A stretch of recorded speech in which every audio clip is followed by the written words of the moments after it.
तो hello everyone. I hope मेरी आवाज़ क्लियर है आप सबको। तो आज हम करने जा रहे हैं previous year questions asked in SSC from Maurya empire.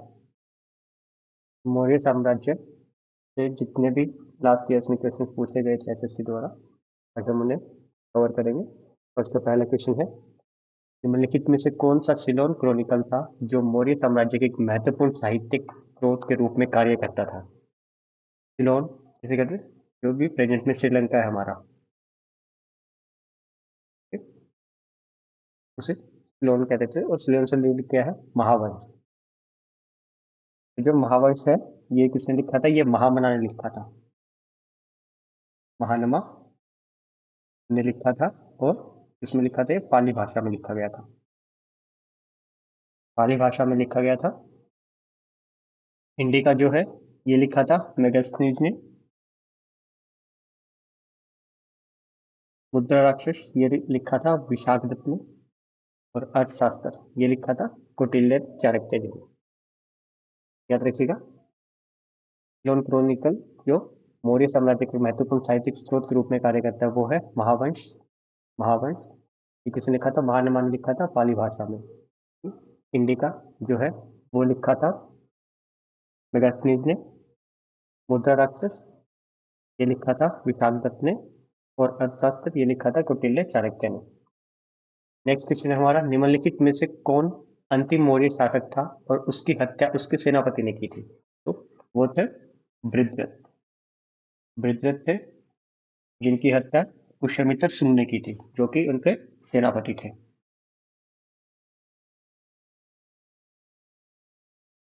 Bindusara ये थे चंद्रगुप्त मौर्य के बेटे। और दशरथ ये थे सम्राट अशोक के बेटे। अगर हम देखें तो चंद्रगुप्त के बेटे का नाम था बिंदुसार। बिंदुसार का बेटा था अशोक। अशोक का बेटा था दशरथ। दशरथ का बेटा था संप्रति। संप्रति का बेटा था शालीशुक। और शालीशुक का बेटा था देववर्मन। और देववर्मन का बेटा था शतधन्वन। और शतधन्वन का बेटा था बृहद्रथ, जो कि लास्ट रूलर थे मौर्य साम्राज्य में। फर्स्ट थे चंद्रगुप्त मौर्य। नेक्स्ट क्वेश्चन है, निम्नलिखित मौर्य राजाओं में से किसने कलिंग युद्ध के बाद बौद्ध धर्म और उसके अहिंसा के सिद्धांत को अपनाया था? तो वो थे खान अशोक। सम्राट अशोक थे। उन्होंने कलिंग का युद्ध लड़ा था। कलिंग जिसे हम प्रेजेंट टाइम में उड़ीसा का जो क्षेत्र है उसे कलिंग कहते थे। जगन्नाथपुरी मंदिर है, कोणार्क मंदिर है, धौलागिरी हिल्स हैं, जहाँ पे माना जाता है कि जो धौली हिल्स है,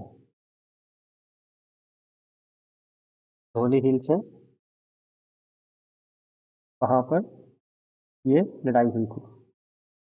धौली हिल्स। और किसके किनारे है? ये दया रिवर के किनारे। दया रिवर के किनारे है। और यहाँ पे धौली से एक जो अशोक का मेजर रॉक इंस्क्रिप्शन मिला है। ठीक है। और ये लड़ाई लड़ी थी अशोक ने कौन से ईयर में? 8th ईयर में। तो जब अशोक का राज्याभिषेक हो चुका था, अपने 100 भाइयों के साथ लड़ाई हुई थी इनकी। और फिर उसके बाद इन्होंने गद्दी पर बैठे थे और फिर 8वें ईयर में इन्होंने लड़ा था कलिंग का युद्ध।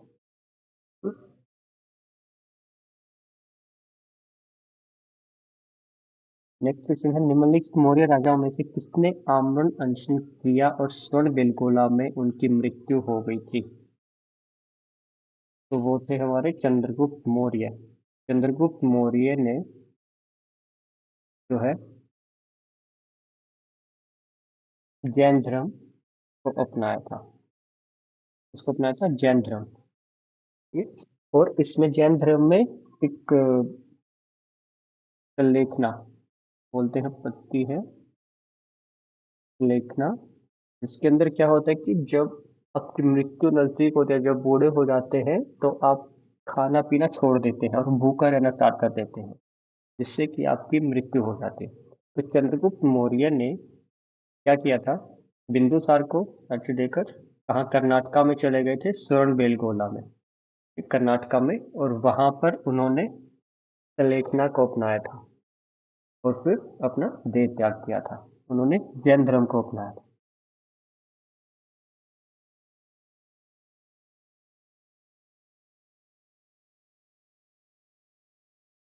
नेक्स्ट क्वेश्चन है, सांची स्तूप की नींव निम्नलिखित में से किस राजा ने रखी थी? तो वो रखी थी अशोक ने। लास्ट लेक्चर में हमने किया था, तो वहां पर भी हमने पढ़ा था, जो सांची स्तूप है वो ने बनवाया था, सम्राट अशोक ने बनवाया था। और हमने उस लेक्चर में जो और भी दूसरे जो स्तूप थे उनके बारे में भी पढ़ा था।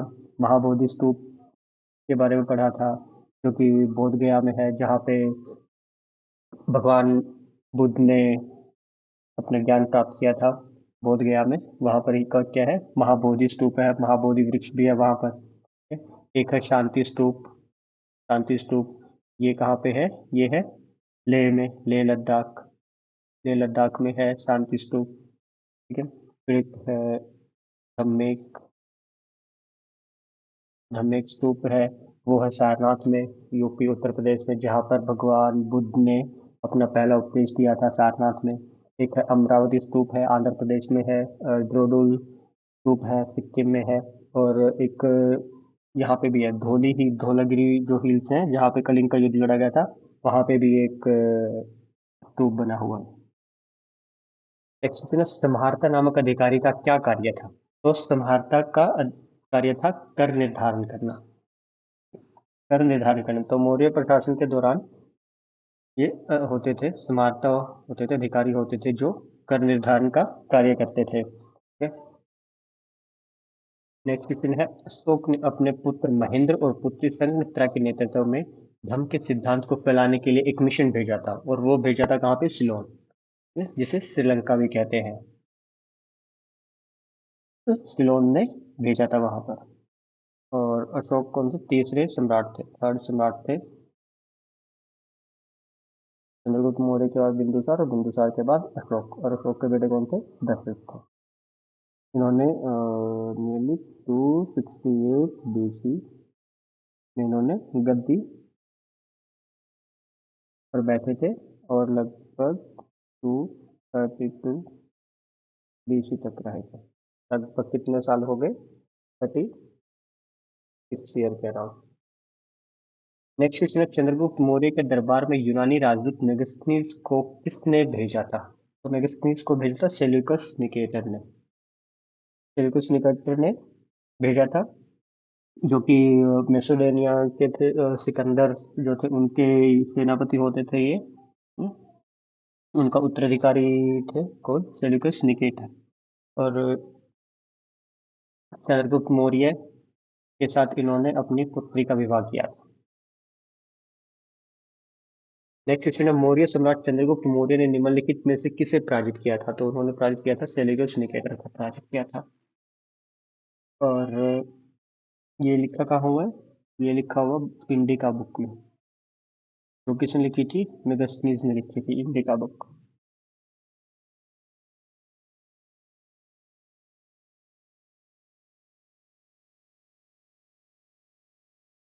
नेक्स्ट क्वेश्चन है, चंद्रगुप्त मौर्य ने राजस्थान की मदद से मगध के नंद वंश को उखाड़ फेंका था। तो उन्होंने इसका किया था विष्णुगुप्त का। विष्णुगुप्त जिन्हें कौटिल्य या चाणक्य भी कहते हैं, उनकी मदद से उन्होंने नंदवंश, नंदवंश का कौन? महापद्मनंद। नंदवंश के धनानंद जो है लास्ट रूरल थे, धनानंद, धनानंद थे, उन्होंने चंद्रगुप्त मौर्य ने धनानंद को हराकर अपने मौर्य साम्राज्य की स्थापना की थी।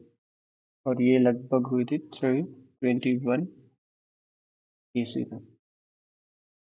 और अगर देखें हम मौर्य मौर्य काल का, जो मौर्य काल था वो था 321 BC से 185 BC तक, 185 BC।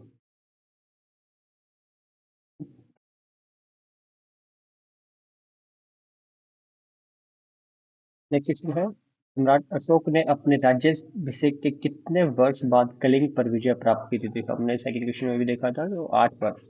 8 वर्ष के बाद उन्होंने जो है कलिंग पर विजय प्राप्त की थी, और ये लड़ा था उन्होंने नियरली 261 BC के अराउंड। 261 BC के अराउंड लड़ा था, और राज्याभिषेक कब हुआ था? 268 BC में, और 232 BC तक वो रहे थे। कलिंग युद्ध के बाद इन्होंने क्या छोड़ दिया? युद्ध की नीति को छोड़ दिया था, और फिर धम्म नीति को अपना लिया था। धम्म नीति मीन्स कि धर्म के रास्ते पर चलने की नीति को अपना लिया था। नेक्स्ट क्वेश्चन है, मेगास्थनीज की पुस्तक इंडिका में भारतीय समाज के कितने वर्गों का उल्लेख है? तो उसमें 7 वर्गों का उल्लेख है। कितने वर्गों? 7 वर्गों का। 7 वर्ग के: ब्राह्मण, दार्शनिक, किसान, पशुपालक, कारीगर, सैनिक, पर्यवेक्षक, पार्षद, मूल्यांकन करता।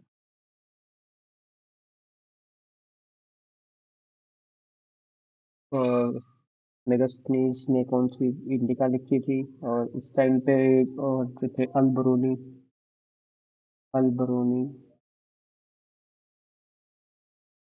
इन्होंने कौन सी बुक लिखी थी? किताबें उन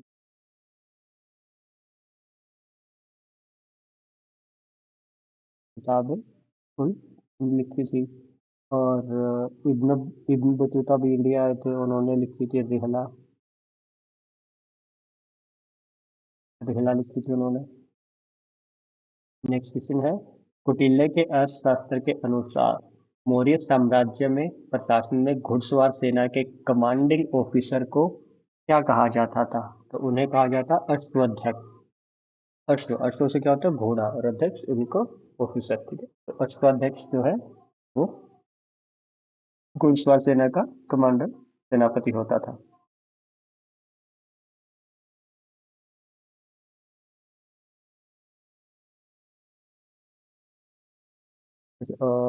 रथाध्यक्ष जो रथ का कमांडर होता था, उसे, जो रथवाहिनी का मुख्य कमांडर होता, उसे रथाध्यक्ष कहते थे। ठीक है, ये है अष्टाध्यक्ष।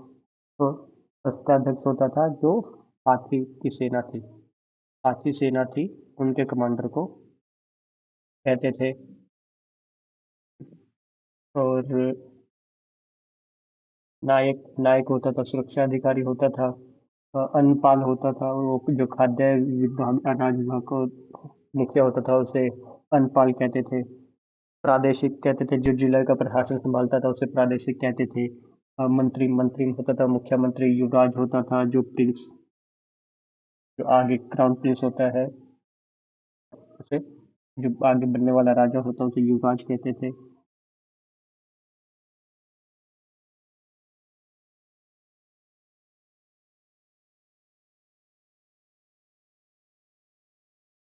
पेरिस में पाया गया मौर्य स्तंभ किस लोकप्रिय रूप से सिंह शीर्ष के रूप में जाना जाता है? तो ये कहाँ मिला था हमें? ये मिला था सारनाथ में। Mauryan pillar capital found at Sarnath is popularly known as the Lion Capital. Sarnath, ये सारनाथ में मिला था। और सारनाथ में और क्या है? स्तूप है, धम्मिक स्तूप है सारनाथ में, ठीक है, जहाँ पे महात्मा बुद्ध ने प्रथम उपदेश दिया था। और यहाँ पे शिलालेख जो मिला है वो किसमें लिखा गया? ब्राह्मी लिपि में लिखा गया। ब्राह्मी लिपि में लिखा गया, और उसे पढ़ा किसने था? जेम्स टीसे ने उसे पढ़ा था। नेक्स्ट क्वेश्चन है, which of the following text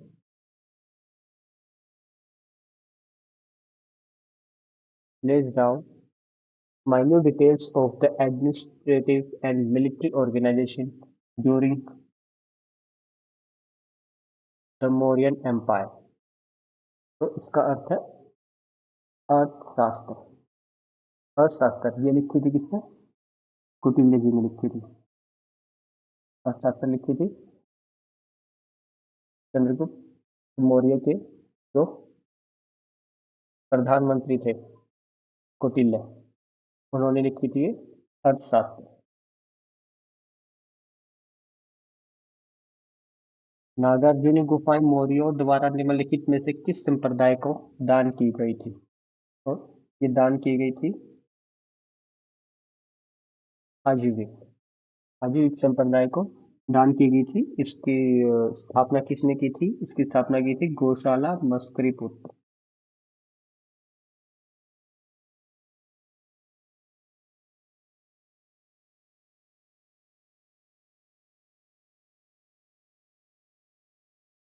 गौशाला मस्करीपुत्र ने लिखी थी।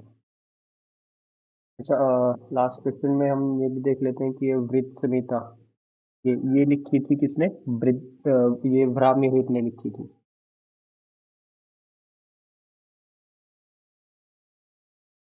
ये ब्राह्मीणा ने लिखी थी।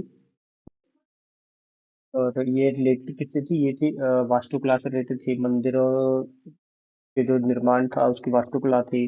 ग्रहों की गति, ग्रहण, ज्योतिष और गणित। जो ब्राह्मीण थे उन्होंने लिखी थी। ये थी गणित से रिलेटेड, और जो ये हमारा ग्रहों की गति और वास्तुकला से जो ज्योतिष से रिलेटेड थी वो सब इसमें समाहित था। नीति सार, नीति सार ये लिखी थी कामंदकी, कामंदकी, कामंदकी ने लिखी थी ये काफी प्राचीन ग्रंथ है। और इसमें था राजनीति और शासन कला से रिलेटेड जो भी विद्या थी वो इसमें निहित थी। और शूल सूत्र ये की ज्यामिति, और जो अग्नि वेदी भवन होते हैं जहाँ हवन वगैरह करते थे, तो संस्कार का जो भी क्रियाक्रम कांड होता था वो इस शूल शास्त्र में है। ठीक है, फिर हमने कर लिया। नेक्स्ट क्वेश्चन है, अशोक के शिलालेख के अनुसार निम्नलिखित में से कौन मगध साम्राज्य का प्रांतीय केंद्र नहीं था? तो वो था इंद्र। अशोक के शिलालेख के अनुसार निम्नलिखित में से कौन मगध साम्राज्य का प्रांतीय केंद्र नहीं था? वो था इंद्रप्रस्थ। अगर हम देखें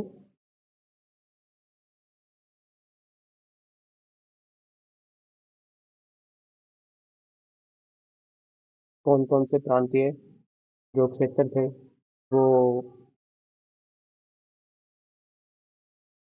इस टाइम पर थे,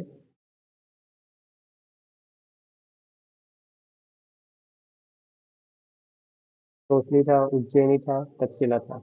इंद्रप्रस्थ जो है वो नहीं था इस समय प्रांतीय केंद्र।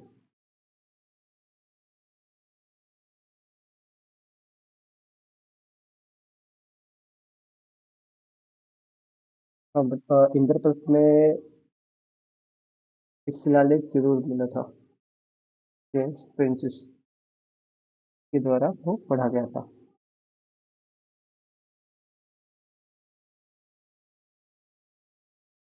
नेक्स्ट क्वेश्चन है, अशोक के शिलालेखों में वर्णित सामग्री के अनुसार मौर्य साम्राज्य में कितने प्रमुख राजनीतिक केंद्र थे? वो थे पांच। पांच प्रमुख राजनीतिक केंद्र थे।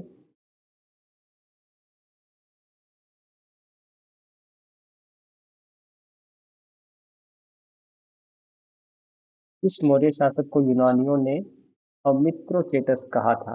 मित्रोचेटस ये किसके लिए यूज किया था? इन्होंने बिंदुसार के लिए यूज किया था। तो चंद्रगुप्त के बेटे थे अमित्रोचेटस। और ग्रीक में अमित्रोचेटस होता है, और अपने यहाँ पे उसका अर्थ होगा अमित्रघात। ये भी सभी शत्रुओं का हत्यारा, अमित्रघात। नेक्स्ट क्वेश्चन है, मौर्य साम्राज्य में कई शहर थे, निम्नलिखित में से कौन सा शहर दक्षिण की ओर स्थित था? तो वो दक्षिण की ओर स्थित था ब्रह्मगिरी। ब्रह्मगिरी था, दक्षिण की ओर स्थित था।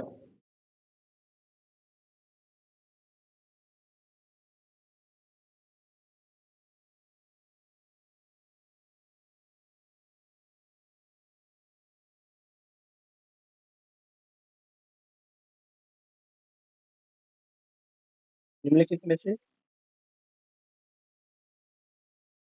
निम्नलिखित में से किस स्थान पर अशोक का प्रमुख शिलालेख नहीं है? निम्नलिखित में से किस स्थान पर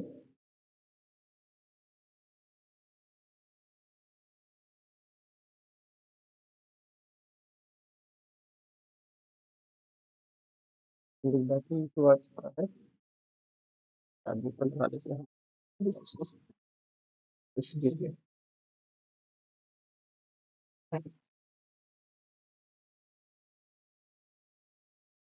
क्वेश्चन पढ़िएगा।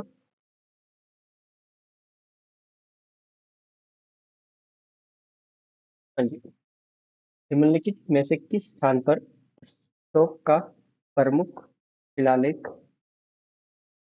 नहीं है?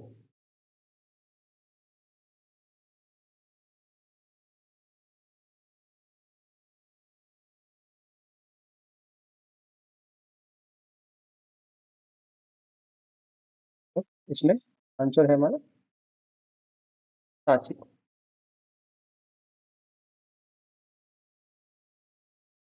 आंसर है हमारा सांची।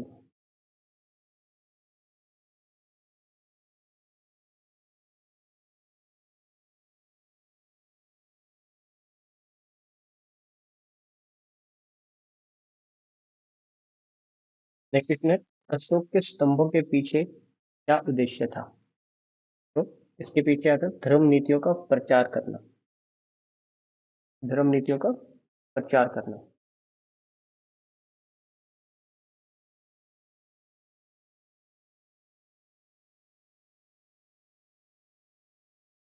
नेक्स्ट क्वेश्चन है मौर्य काल से चली आ रही भारत की सबसे पुरानी जीवित चट्टान काट गुफाएं कौन सी है? तो वो कौन सी है? वो है हमारी अजंता, ये बराबर और नागार्जुनी गुफाएं हैं जो मौर्य काल से चली आ रही है।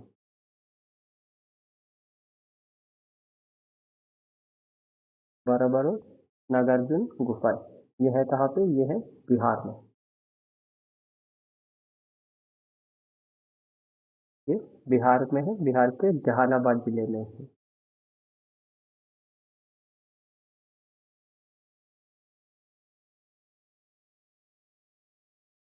कृष्ण मौर्य साम्राज्य के समय से कुछ पहले, लगभग वर्ष पहले, चीन के सम्राटों ने महान दीवार का निर्माण शुरू किया था। वो उन्होंने क्या था, 2400 वर्ष पहले मौर्य साम्राज्य से उस समय से कुछ पहले, लगभग 2400 वर्ष पहले चीन के सम्राटों ने महान दीवार का निर्माण शुरू किया। पुष्यमित्र, जो अंतिम मौर्य सम्राट बृहद्रथ का सेनापति था, ने राजा की हत्या कर दी और एक नया राजवंश स्थापित किया। वो था शुंग वंश। पुष्यमित्र शुंग, इन्होंने शुंग वंश की स्थापना की थी।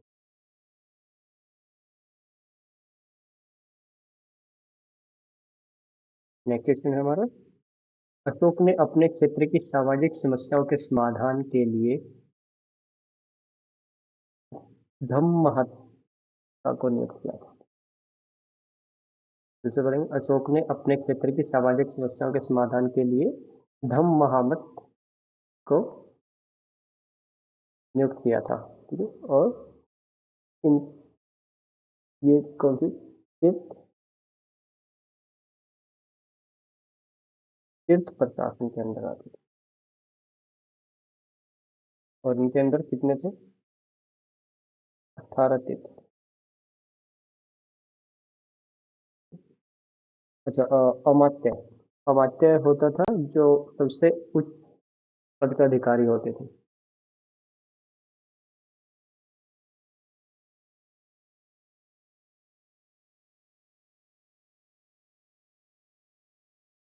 नेक्स्ट क्वेश्चन है निम्नलिखित में से कौन सा कथन सही है?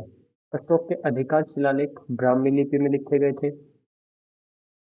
दूसरा है चाणक्य के कई विचार अर्थशास्त्र नामक पुस्तक में लिखे गए हैं। तो ये भी ठीक है और ये भी ठीक है, तो दोनों ही कथन सही है। अशोक के जो अधिकांश शिलालेख हैं वो ब्राह्मी लिपि में लिखे गए हैं और चाणक्य ने अपनी बुक लिखी थी अर्थशास्त्र, जिसमें उन्होंने अपने विचार लिखे थे। निम्नलिखित में से कौन सा शासक मौर्य वंश से संबंधित नहीं है? तो वो है बिंबिसार। बिंदुसार है, अशोक है, चंद्रगुप्त, चंद्रगुप्त के बेटे बिंदुसार, बिंदुसार के बेटे अशोक। लेकिन बिंदुसार जो है वो हर्यक राजवंश से है, उन्हें हर्यक राजवंश का संस्थापक माना जाता है। और बिंदुसार की राजधानी कहाँ थी? राजगृह। राजगृह। राजा कनिष्क। निम्नलिखित में से कौन पहला मौर्य शासक था जिसने शिलालेखों के माध्यम से लोगों तक अपना संदेश फैलाने की कोशिश की? तो वो थे सम्राट अशोक। इन्होंने स्तंभों पर लिखवाया था और चट्टानों पर भी गुदवाया था इन्होंने। ठीक है।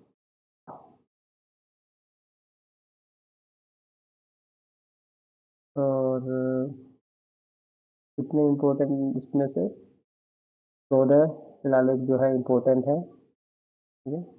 सबसे इम्पोर्टेंट जो है 15 छोटे शिलालेख है और 7 सूत्तम शिलालेख है।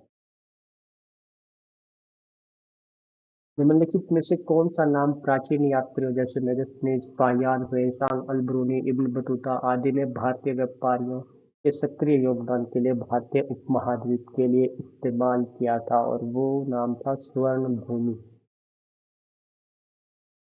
सुवर्ण भूमि।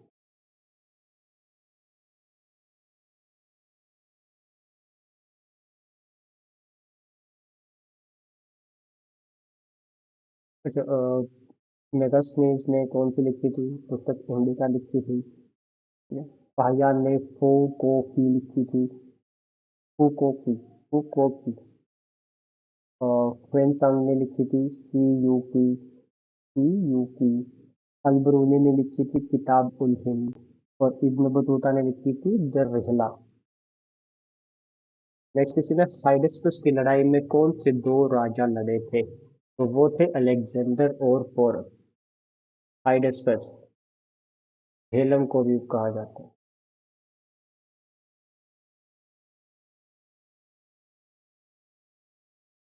झेलम नदी के तट पर लड़ा था जहां से सिकंदर वापस लौट गया था। अशोक के लघु शिलालेख भारत के विभिन्न भागों में पाए जाते हैं। निम्नलिखित में से कौन सा कर्नाटक में अशोक के लघु शिलालेखों का खोज स्थल नहीं है? और वो है रूपनाथ। रूपनाथ। ये अशोक के जो शिलालेख है, हम अगर आपने फर्स्ट स्लाइड देखी है हमारी, वहां पर आपको लेकर चलते हैं। ये है हमारे पास।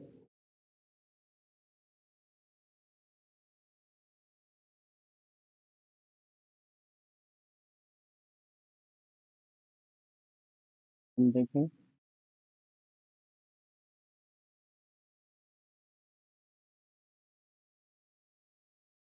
अशोक के टाइम पर देखिए, जो स्टार में जो ब्लैक स्टार है वो है कैपिटल। तो कैपिटल कहाँ का थी? Pataliputra. 250 BC, Maurya empire 250 BC के टाइम। अच्छा, और जो पिलर हुए अशोक के, जो पिलर मिले हैं वो कहाँ पे? वैशाली में मिला है, लोरिया रीजन में मिला है, लोरिया नंदनग्राम में मिला है, रामपुरवा में, लुम्बिनी, निगाली सागर, संकिसा, सारनाथ में, अला, वाराणसी में। और अगर नीचे की तरफ जाते, और जो मेजर जो स्क्वायर में दिखाए हुए, रेड स्क्वायर में दिखाए हुए हैं, वो मेजर रो के डायरेक्शन है। और जो रेड सर्कल में दिखाए हुए हैं वो है माइनर रो के डायरेक्शन। तो जो माइनर रो के डायरेक्शन है वो कहाँ का मिले हैं? कंधार में मिले हैं, अफगानिस्तान में है कंधार। ये रहा कंधार, यहाँ पे मेजर भी मिला हुआ है। पिलर पिलर पिलर और माइनर रो के डायरेक्शन मिला कंधार में, अफगानिस्तान में। अफगानिस्तान में और क्या है? लंपाका। ये रहा ऊपर लंपाका। लंपाका में भी मिला है।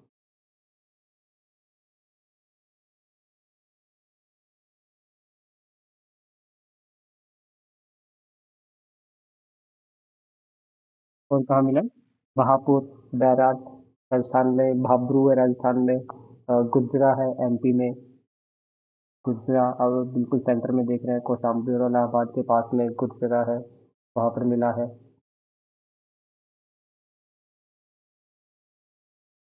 और रूपनाथ है मध्य प्रदेश में, पंगुरिया है मध्य प्रदेश में, सासाराम बिहार में, बाराबर गुफाएं जो बिहार में है, राजूला मंदिर आंध्र प्रदेश, सुवर्णगिरी आंध्र प्रदेश, ब्रह्मगिरी नीचे देखेंगे तो ब्रह्मगिरी कर्नाटका में है, ब्रह्मगिरी उसके ऊपर सिद्धापुर और जटिंगा रामेश्वरा वहाँ पे है कर्नाटका में ही, सिद्धपुर कर्नाटका में, और ऊपर देख रहे तो मस्की मस्की है जहाँ कर्नाटका में, वो भी मस्की के पास में नित्तूर नित्तूर और उडेगोलम उडेगोलम देख पा रहे हैं हम, और पालकी गुंडू गवीमठ ये कर्नाटका में, यहाँ पे माइनर रोक में वो मिले हैं हमें।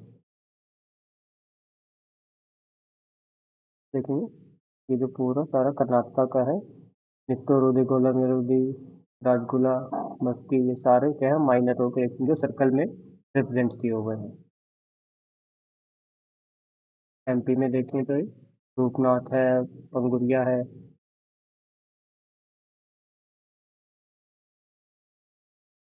चलिए नेक्स्ट क्वेश्चन पे चले।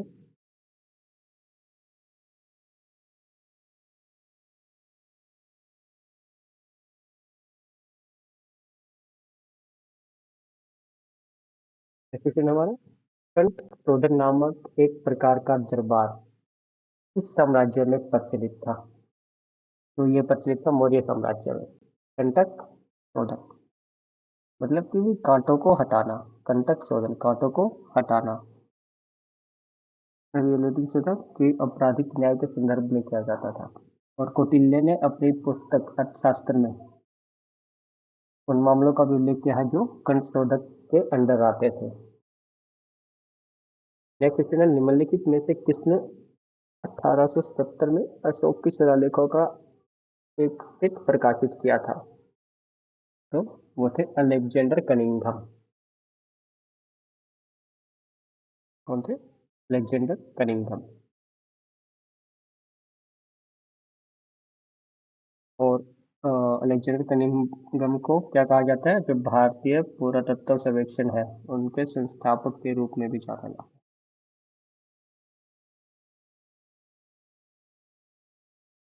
है। और उन्होंने लगभग 1851 के आसपास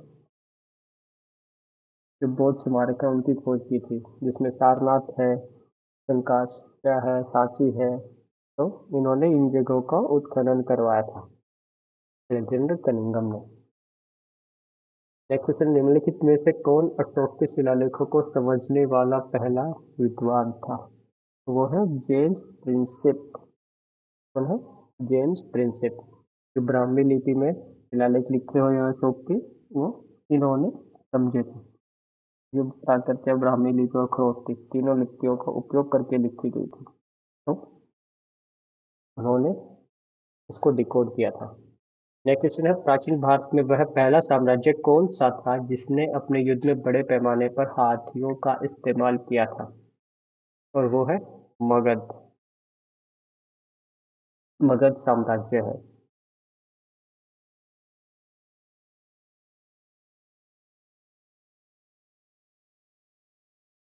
नेक्स्ट क्वेश्चन है हमारा, भारतीय इतिहास में किसे आठवीं राज्य कहा गया है? आठवीं राज्य यानी कि वन साम्राज्य, और ये मिलता है वन राज्य। किसके दौरान था? ये मौर्य साम्राज्य के दौरान था।